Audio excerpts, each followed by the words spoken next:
El día de hoy, Ali, nos vamos a traspasar a Egipto. Más de 3200 años antes de Cristo, pues la historia nos ha regalado algo que ha aportado la administración.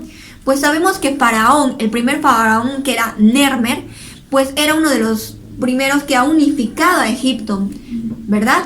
Ajá. Y gracias a que a guerras, ubican que siempre hay que hacer como ejércitos para poder consolidar todo lo que es la autoridad, ¿no? El poder.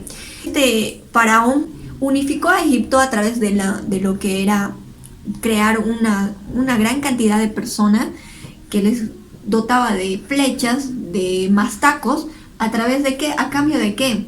No olvidemos que Egipto era lo que era una gran potencia en la comercialización. Entonces, sí, lo que hizo fue atraer más personas y hacer una consolidación que podemos llamar hoy por hoy como un ejército militar. Entonces, este faraón lo que hacía era darles, o sea, tú ibas a la guerra, yo te pagaba a cambio de qué, de madera, de vino, incluso de esencias, ¿no?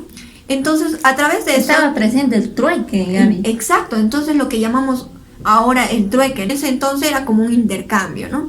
Para esto necesitaba lo que era una guerra grande para poder ir a lo que era el Egipto, lo que era Egipto bajo y alto, ¿no? Él estaba en lo que era Egipto alto.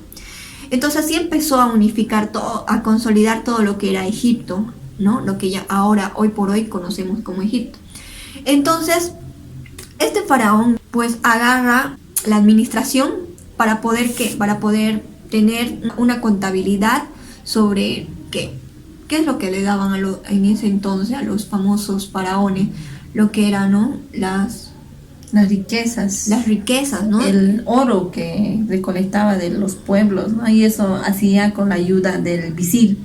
Como estábamos mencionando, dentro de la administración, pues utilizaban lo que era la contabilidad para poder realizar lo que era todo lo que mencionaba Ali, ¿no? Lo que era todo lo de los fondos, los impuestos. Entonces, dentro de un gobierno, cuando es gobernado una sola persona, pues es lo que necesitan, ¿no? Tener una contabilidad, una lista, un orden para poder saber, ¿no? Quién te da, quién no. Entonces este faraón pues tenía esto, ¿no? Y tenía personas responsables que se encargaban de eso, ¿no?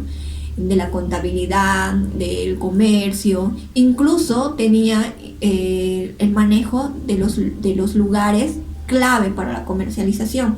Entonces, como dominó tanto esos lugares claves, entonces de por sí los demás territorios se consolidaron. Entonces, hoy por hoy es lo que conocemos Egipto. Ali nos va a hablar sobre el visir, ¿no? El visir era como el mano derecha de los faraones, ¿no? De todos los faraones. No podemos decir que ha sido de tal faraón nomás, porque ha sido de todos. Él era un funcionario que encargaba de la administración de todos los recursos, y además él estaba apoyado con un ejército de cuadrigas y también estaba de arqueros, ¿no? Para que administre bien los recursos. Con esto nos referimos a que cuidaba la riqueza, los impuestos que daban los habitantes del imperio, podemos llamarlo, ¿no? También había la distribución, porque si bien organizaba toda la riqueza, él les tenía que dar, digamos, ¿cómo lo llamamos hoy en como día? Como para pagar sus servicios, ¿no? Sí, pagar sus servicios, y además de que para que se muevan ellos les daba, digamos, plata, ¿no? O riqueza, monedas que manejaban en ese entonces, más que todo a los mieleros y a los marinos, a los marineros también. Y después también él hacía correctos de partición de todos los víveres. También había, si había algo, digamos, si nosotros nos peleábamos, quien se encargaba de ajusticiarlo, podemos decirlo, de solucionar el problema, era el visir, ¿no? Y no tanto así. Sí tenía que tener conocimiento el soberano, pero no tanto así. Pero el que daba la última palabra, podemos decirlo, era el visir. Entonces, en ese caso, entonces, ¿no?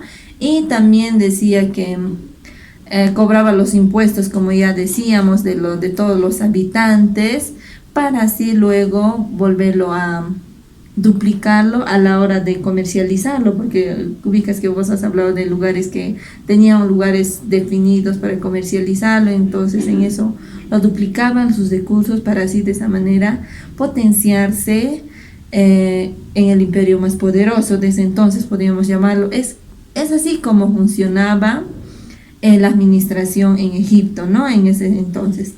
Sí, nos deja algo muy claro, ¿no? Que tiene que haber personas específicas para ciertos cargos, para que así mismo el faraón en aquel tiempo, ¿no? En Egipto, como conocemos todos los faraones, pues tenía un poco más de, ¿qué se dice? Un poquito menos peso para tanto trabajo, porque imagínate ser gobernador de tantos territorios, una sola persona, entonces requiere de que haya personas específicas para poder tener una consolidación y al mismo tiempo que no se atareen, ¿no? Tanto en ese aspecto, ¿no? Y como bien mencionaba Ali, ¿no?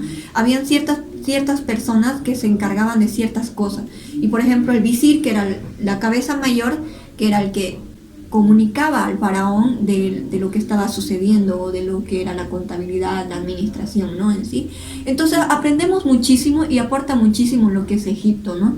Hoy por hoy sabemos que necesitamos una administración no tan así como antes, ¿no? Porque antes era a través de guerras y todo aquello, ¿no? Sí, tenías que estar sumiso ante una ideología de una persona, ¿no? Entonces, pero lo que sí tenemos que rescatar de este pueblo, de este imperio, podemos decirlo, que el orden con lo que ellos manejaban sus recursos, con lo que lo administraban bien organizados, cada uno sabía qué es lo que tenía que hacer con los cargos que ocupaban, ¿no?